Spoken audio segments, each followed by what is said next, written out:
Okay mga kaibigan, magandang araw sa inyong lahat. Kamusta ho kayo? Ito yung kaibigan ng inyong kalatigo ka, Mario Batigas. Pinag-uusapan sa social media at sa mainstream media, mga kaibigan, itong natuklasan ng Senado kaugnay sa pagkakatakas ni Mayor Alice Guo o si Alice Lial Guo, mga kaibigan. Sa mga pag-iimbestiga ng Senado, mga kababayan, natuklasan nila na si Mayor Alice Guo ng Banban Tarlac ay isa palang Chinese national. Napakarami pong mga kasong kinakaharap ni Mayor Alice Guo katulad ng pagkakasangkot nito sa illegal gambling at sa pogo, mga kababayan, mga pagtutorture at iba pang kaso na kinakasangkutan ng pogo, mga kababayan, dito sa ating bansa. Ngayon, nagulat mga kaibigan ang Senado, sina Senadora Risa Ontiveros, Senador Sherwin Gatchalian, hindi nila akalain mga kababayan na sa kanilang patuloy na ah, pakiusap sa law enforcement agency sa ating bansa na tugay-gayan, sundan, manmanan si Mayor Alice Guo at sinasabi nga ng BID na hindi pa nakakalabas ng bansa si Mayor Alice Guo. Subalit sa nakuwang impormasyon ni Senadora Risa Ontiveros at Senador Sherwin Gatchalian, si Mayor Alice Guo ay lumipad papuntang Malaysia nitong nakaraang July 18, 2024 mga kababayan. No? Wala ho tayong kamalay-malay na nakatakas na pala si Mayor Alice Guo. Subalit mga kaibigan, itong kontrobersyal ngayon. Dahil pagdating ni Mayor Alice Guo sa Malaysia, kaagad din itong lumipad patungong Singapore at doon sila nagkita ng kanyang mga magulang sa Singapore. Doon sila nag-happy-happy.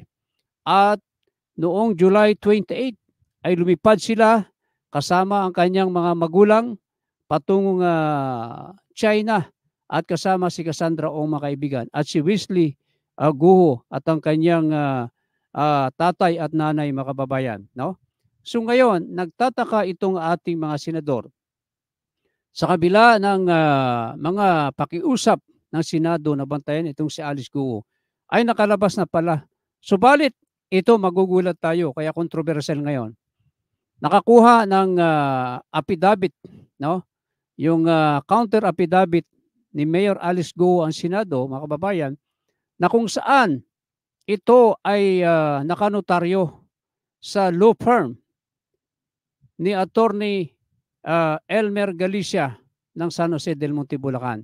At alam nyo ba na nakalagay doon sa notaryo ni Attorney Elmer Galicia, August 14, 2028. Ninotaryo, ang sabi ni Attorney Elmer Galicia, nakausap niya ng personal si Mayor Alice Guo nitong nakaraang July 14, 20, itong August 14, 2024 mga kababayan. So, ibig sabihin, maraming katanungan ngayon. Paano nangyari na may mga record ang Senado, ang NBI, na si Mayor Alice Guo ay pumunta na sa Malaysia nitong nakarang July 18, 2028 at pumunta ng Singapore at July 28 ay nagtungo na sa China, mga kababayan. Ngayon, kaya dapat talagang imbestigahan ng Senado si Attorney Elmer Galicia, ang ating kaibigan, mga kababayan. Kakilala po natin itong personal na nagpanotaryo sa kanya si Mayor Alice Guo ng personal nitong nakaraang August 14, 2024 at nakaharap niya mismo, mga kababayan. Pero bakit hindi inireport ni Attorney Elmer Galicia na si Mayor Alice Guo ay kanyang na-meet ng personal nitong nakarang August 14, 2024 at ang sabi pa ng kapulisan, tama yung sinasabi ng kapulisan, sabi ng NBI, nakita si Alice Guo, merong sighting si Alice Guo sa Bulacan, mga kababayan. So nagtutugma-tugma, mga kababayan. No? Ang malaking katanungan, sino nagpakilala kay Mayor Alice Guo o Alice Leal Guo na peking pangalan kay Attorney Elmer Galicia, mga kababayan. At sa ating mga nakuhang impormasyon, si Mayor Alice Guo ay kakilala pala nito. Kasama pala niya ang big-time Chinese undocumented na naglulungga sa San Jose del Monte, Bulacan. Ang pangalan nitong Chinese national na ito ay si Dixon Lim at si Jojo Lim, mga kababayan, na mayroong malaking building sa Barangay Gaya-Gaya, lungsod ng San Jose del Monte, Bulacan. Itong si Dixon Lim at Jojo Lim ay mga money launderer po ito. Sila po ay napakaraming mga hardware sa buong Bulacan at sa San Jose del Monte, Bulacan. At dahil nga dyan sa mga negosyo ni Dixon Lim, Jojo Lim, nagrereklamo na ngayon ang mga Hardwares Operators Association sa San Jose del Monte, Bulacan at buong Bulacan dahil halos ko po na lahat ni Dixon Lim ang negosyong hardware, mga kababayan. Subalit, ito daw ay front lamang ni Dixon Lim at Jojo Lim ang kanilang negosyo na mga hardware, pero sila talaga ay kasabwatin sa pogo at mga money launderer, mga kababayan, na malapit na kaibigan ni Mayor Alice Guo. Mamaya ipapakita natin ang mga gusali at mga hardware ni Dixon Lim at Jojo Lim at ang pahayagang Latigo National Newspaper na kung saan ay nakadyaryo si Jojo Lim at Dixon Lim. Ayan, makikita po ninyo yan sa video. Ayan, pinapakita po natin. Pero bago yan at napakita na natin yan, ay panoorin muna natin ang balita kaugnay sa pagtakas ni Mayor Alice Guo papuntang Malaysia. Panoorin natin. Magandang gabi po, Luzon, Visayas at Mindanao. Hulyo pa, nakalabas ng Pilipinas si Alice Guo, ang sinibak na mayor na nasasangkot din sa mga iligal na aktibidad sa Pogo sa Bamban, Tarlac. Base yan sa mga dokumentong ipresenta ni Senadora Riza Ontiveros. Doon ay naka-reunion umano ni Guo ang kanyang mga magulang at kapatid, pati isang negosyanteng sangkot naman sa Pogo sa Porac, Pampanga. At nakatutok si Mav Gonzalez. Kung saan-saan pa pinuntahan para hulihin at silbihan ng arrest order, pero isang buwan na palang nakalabas ng Pilipinas si Alice Leal Guo. Base sa dokumentong ipinakita ng chairperson ng Senate Committee on Women and Children, bumiyahe si Guo noong umaga ng July 18, 2024 at dumating sa Kuala Lumpur, Malaysia pasado tanghali. Match na match po ito sa kanyang Philippine passport na ipa-flash ko ngayon. Maraming salamat sa NBI sa impormasyong ito. Patuloy ang pag-track nila kay Alice Guo. Mula Malaysia, tumuloy umano sa Singapore si Guo para makipagkita sa pamilya niya ayon sa source ng komite.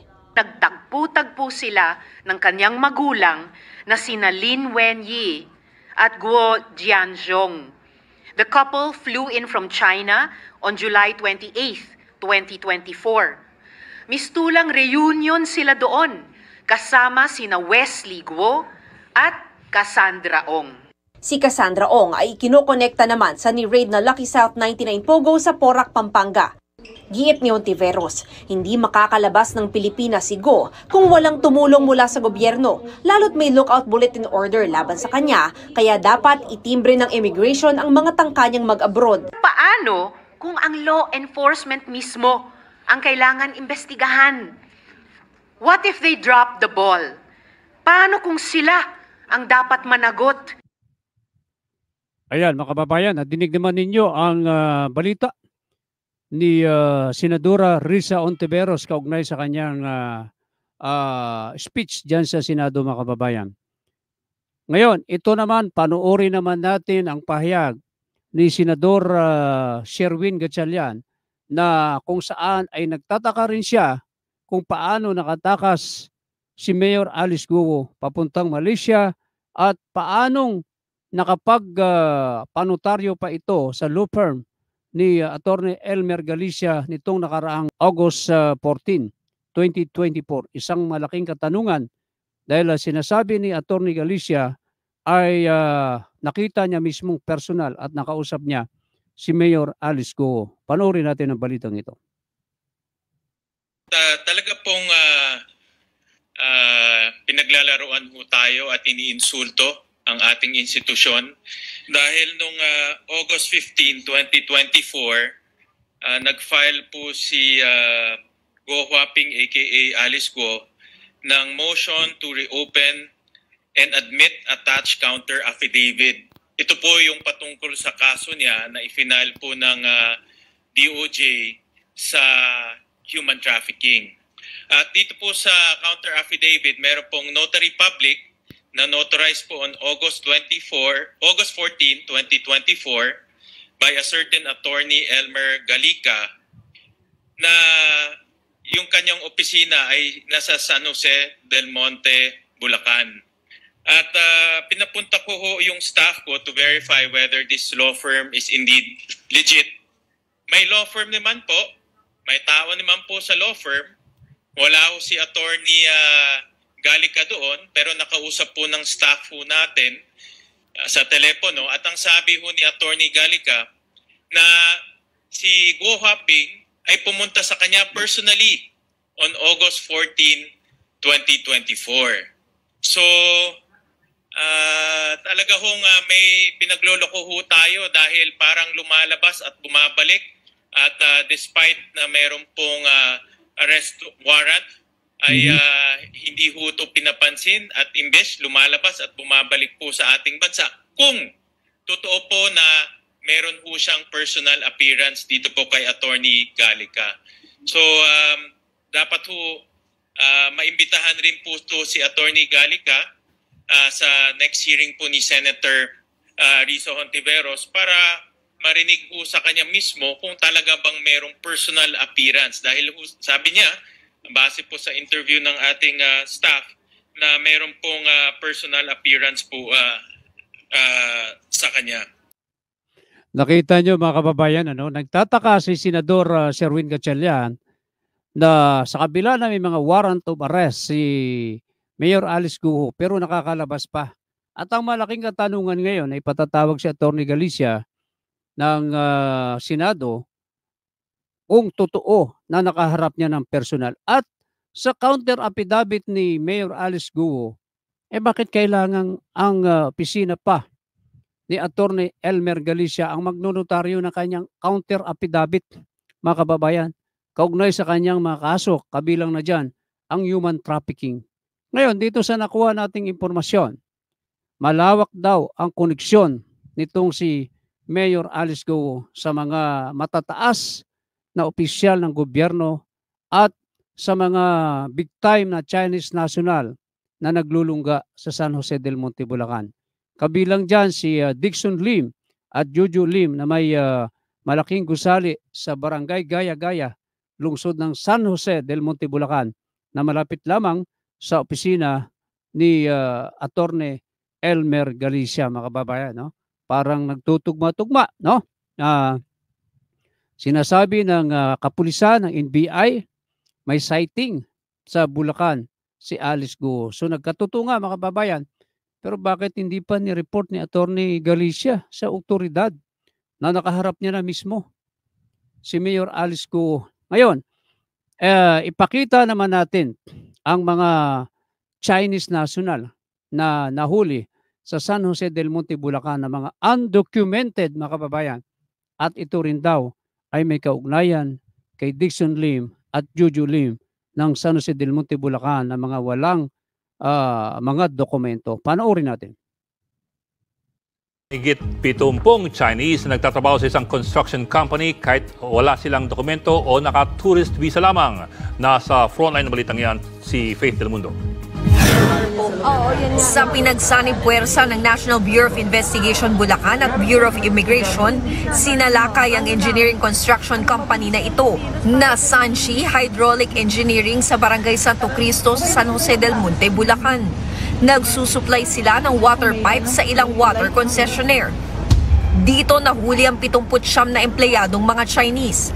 36 sa kanila undocumented, habang ang 23 tourist visa lang ang hawak.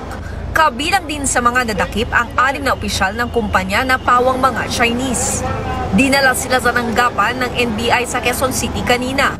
Ayon kay NBI Director Jaime Santiago, nakakabahala na isang kumpanya sa Pilipinas ang nag-e-employ ng mga undocumented na dayuhan. Nakaka-alarma, una, maaaring legitimate corporation, but then they are employing Chinese people na pwede naman ang Pilipino. So nape-prejudice ang ating mga Pilipino kasi isa sa reason bakit pwedeng mag-employ ng foreigner ay pagka hindi kaya ng Filipino skill. No? But then nakita namin gumagawa lang ng mga malalaking pipe, ay bakit naman kailangan foreigner pa? Pwede naman niyang ibigay sa ating Pilipino. Pero giit ng CEO ng kumpanya na si Xiang Hongtao, may mga Pilipinong empleyado rin naman sila. Inaayos na rin daw ang ibang dokumento ng Chinese employees nila. We have some person have the legal working permit, and some we are still in the progress of applying for the permit, and some they don't have the just sending their documents and passport to the third party apply on behalf of our company. We are a very large project, and we have Chinese workers and management staff. But we also employ a lot of Philippine. Inaalam na kung paanong nakapasok sa bansa ang mga nahuling Chinese. Isinailalim sila sa documentation at medical check-up. Nagbabalita mula sa Frontline, Faith Del Mundo. Panood naman ninyo ang balita na yan. 79 na mga Chinese national, mga undocumented, nahuli sa San Jose del Monte, Bulacan. Na yan daw ay may kaugnayan din kay Dixon Lim at Juju Lim. At ito ngayon mga kababayan, kasi nga naging controversial ito, ang pagpunta ni Mayor Alice Guo kay Attorney Elmer Galicia para magpanotaryo ng kanyang counter affidavit. Samantalang napakaraming mga abogado sa Tarlac, sa Nueva Ecija na pwede niyang pagnotaryuhan. Pero bakit dito pa dinala kay Attorney Elmer Galicia? Kaya nga nagtutugma-tugma ang kaugnayan ni Dixon Lim at Juju Lim na big-time undocumented Chinese national na naglulungga sa San Jose del Monte, na sila ay magkakilala ni Attorney Elmer Galicia at itong si Mayor Alice Guo na ito dahil nakita nga na may sighting sa lalawigan ng Bulacan. Ngayon, panoorin naman natin ang pagpunta ni Attorney Elmer Galicia sa DOJ. Ang abogadong nagnotaryo sa Bulacan na pinuntahan di umano ni dating Mayor Alice Guo para sumpaan na ang kanyang counter affidavit. Taliwas yan sa mga lumutang na aligasyong noong Hulyo pa nakalabas ng bansa si Guo. Nasa frontline ng balitang yan, si Elaine Fulgencio. Kung ang mga naging source ng Presidential Anti-Organized Crime Commission ng Bureau of Immigration at ni Senator Riza Hontiveros ang tatanungin, kumpirmadong July 18 pa raw umalis ng bansa si dating Bamban Tarlac Mayor Alice Guo papuntang Kuala Lumpur, Malaysia. Pero sabi naman ng abogado ni Guo, hindi pa umaalis sa Pilipinas ang kanyang kliyente. Para magkaalaman na, personal na humarap sa Department of Justice kaninang abogadong si Attorney Elmer Galicia na nakakita raw kay Guo nito lang nakaraang linggo.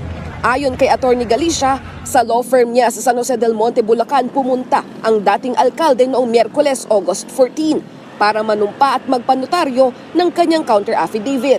Hindi na nagpaunlak ng panayam ang abogado sa DOJ kanina, pero kinumpirma rin ng dalawang piskal ang naging pag-uusap ni na Attorney Galicia at Guo. May nag-arrange sa kanya na may pupunta daw noon para magpanotaryo. And nakausap sila ni Alice Guo doon sa baba ng kanyang opisina at nakita niya at nagpresenta ng driver's license supposedly Alice Guo sa kanya. And then he notarized the counter affidavit which was due to be submitted to the DOJ for preliminary investigation. Bukod sa written affidavit na ihahain daw ni Attorney Galicia, hindi pa malinaw kung may iba pa siyang ipepresentang ebidensya na magpapatunay na nakausap talaga niya si Guo. Pero ayon sa NBI, mabigat ang pwedeng parusa sa abogado kung hindi siya nagsasabi ng totoo. Pwedeng ma-disbar ka or masuspend ka. Depende sa sitwasyon. We will siguro summon or subpoena Attorney Galicia kung he is still telling the truth. Base naman sa huling monitoring ng BI, posibleng nasa Indonesia na raw ngayon si Go. Pero palaisipan pa sa kanila kung saan siya dumaan palabas ng bansa dahil wala ito sa records nila. Para hindi na makalayo pa, formal nang sumulat si Executive Secretary Lucas Bersamin sa DFA at DOJ para ipakansela ang passport ng magkakapatid na sina Alice, Wesley at Sheila Leal Go. Kasama rin sa pinapakanselang passport ni Cassandra Ong na konektado sa Pogo at kasama rin ng 3. Dinalaan naman ni Justice Secretary Boying Rimulya ang mga taga-BI na posible raw kasabwat sa pagtakas ni Go. Panawagan niya, umamin na lang at sabihin ng totoo kaysa siya pa raw ang makahuli sa mga ito. Nanindigan naman ng abogado ni Go na hindi pa umaalis ang dating alkalde. Sa tanong naman kung bakit sa Bulacan pa nagpanotaryo si Go, malamang daw ay mas convenient ito para sa dating opisyal ng Bamban. Nagbabalita mula sa Frontline. Mga kababayan, nadinig naman ninyo, mas conveniente kapag sa Bulacan nagpanotaryo. Abay, yan ay malaking katanungan eh. Ang dami namang bayan sa Bulacan, pero bakit sa San Jose del Monte, Bulacan pa? Mga kababayan, At itong si Mayor Alice Guo, ayon sa nakuha nating impormasyon, ay konektado ito sa Chinese national na naglulungga sa San Jose del Monte, Bulacan na si Dixon Lim, mga kababayan, no? At si Juju Lim, mga kababayan. Ang bigat nito dahil napakaraming pwedeng puntahan na law firm. Bakit sa San Jose del Monte, Bulacan pa, mga kababayan? Kung kaya't kay NBI Director, kay NBI Director Santiago, Sir, abay dapat imbestigahan nyo itong mga Chinese national dito sa San Jose del Monte, Bulacan. At gayon din kay PAOK TF Director General, kay General Gilbert Cruz. Yan po, imbestigahan nyo po yan at mamaya papakita po natin ang lugar ni Dixon Lim at Juju Lim. At maging si BID, Commissioner Norman Tansingco, Sir, dapat paimbestigahan nyo po itong Chinese national na ito na sinasabing may kaugnayan kay Alice Guo, mga kababayan. At iyan po ay atin ang nabanggit sa tagapagsalita ng BID na si Ma'am Dana Sandoval, mga kababayan. Ayan, papakita po natin si Ma'am Dana Sandoval. Ayan po siya. Ayan po, si Ma'am Dana Sandoval, ang tagapagsalita ng BID, mga kababayan. Ngayon, para sa kaalaman ng BID, NBI at PAOK TF, panuorin natin ang lugar ni Dixon Lim at Juju Lim na ngayon maraming nagrereklamong mga negosyante ng hardware sa lalawigan ng Bulacan at sa San Jose del Monte dahil nakupo na nila lahat ang negosyo ng hardware at nagrereklamo ang mga Pilipinong hardware businessman. Panoorin natin ang bidyong ito. Ayan po ang gusali ni Dixon Lim at Juju Lim. Yan po makikita ang mga napakaraming mga undocumented Chinese national. Yan po yung matatagpuan sa kahabaan ng kalsada sa highway ng barangay Gaya-Gaya, San Jose del Monte, Bulacan. Malapit lang po yan sa Grotto Vista Resort. Yan po kung titingnan mo, walang tao pero napakarami po dyan, mga Chinese national. At marami po yung mga plywood sa loob at mga bakal dahil nga po sa negosyong hardware. Subalit ayon sa mga impormasyon na nakuha natin, ay pawang front lamang ang hardware na yan at sinasabing si Juju Lim at Dixon Lim ay money launderer, mga kababayan, na nagpapasok ng pera mula sa China papunta rito sa ating bansa. Yan po, yung kosi na yan, sa kanila din po yan. At yan po'y dating hardware na bukas talaga yan. Pero ngayon, sarado, pero sa gabi po yan, nag-ooperate po yan, mga kababayan. Kaya kay Commissioner Norman Tansingco, Sir, ay dapat paimbestigahan po ninyo kayo dyan sa BID. Ma'am Dana Sandoval, ang tagapagsalita ng BID. At kay NBI Director Santiago, sir. Tingnan niyo po yan. Ayan po yung pangalawa niyang hardware. Meron pa po yung pangatlo. Yan po yung matatagpuan sa Barangay Bigti, Norsagaray, Bulacan. Malapit po yan sa Adventure Resort. At yung hardware na yan, yung matauhan daw dyan ni Jojo Lim ay kanyang binubugbog. Yan po. Tingnan nyo po yan. Sikapin nyo po yan. Marami po dyan mga Chinese undocumented. No? So, yan po yan. Matatagpuan po yan sa kalsada ng Barangay Bigti, Norsagaray, Bulacan. At ang pangatlong video ay matatagpuan naman sa Sapang Palay, San Jose del Monte, Bulacan. Yan, ipapakita po natin. Ayan po mga kababayan, ang pangatlo sa mga hardware ni Dixon Lim at Jojo Lim. Yan po, napakalaki pong hardware niyan mga kababayan. Ayon sa samahan ng mga hardware ng mga Pilipino sa San Jose del Monte, Bulacan, ay karamihan daw po dyan sa mga paninda na yan ay mga mula China na mga peke po. No, sa likod po niyan, napakalaki po niyan. At sa ibang bayan, katulad ng Bustos, Bulacan, napakarami pa raw yan na mga hardware ni Dixon Lim at Jojo Lim, mga kababayan. So, yan, kay Commissioner Tansinko, sir, abay, dapat imbisigahan niyo po yan. Yung ibinigay nating impormasyon sa inyo, para makita po ninyo ang kaugnayan ni Dixon Lim at Jojo Lim kay Mayor Alice Guo, mga kababayan. Kay PAOK TF Yusek, sir, at General Gilbert Cruz, sir, dapat imbisigahan po ninyo yan. Itong ating binibigay na impormasyon. At maging kay NBI Director Jimmy Santiago, sir, pakitingnan nyo po yan. No? At ito muli ay ilalapit natin sa inyong lahat itong ating programa at itong ating mga impormasyon na ito. Maraming salamat po sa inyong pakikinig at panonood. Ito inyong kaibigan, inyong kalatigo, Kamario Batigas. Maraming salamat. Bye.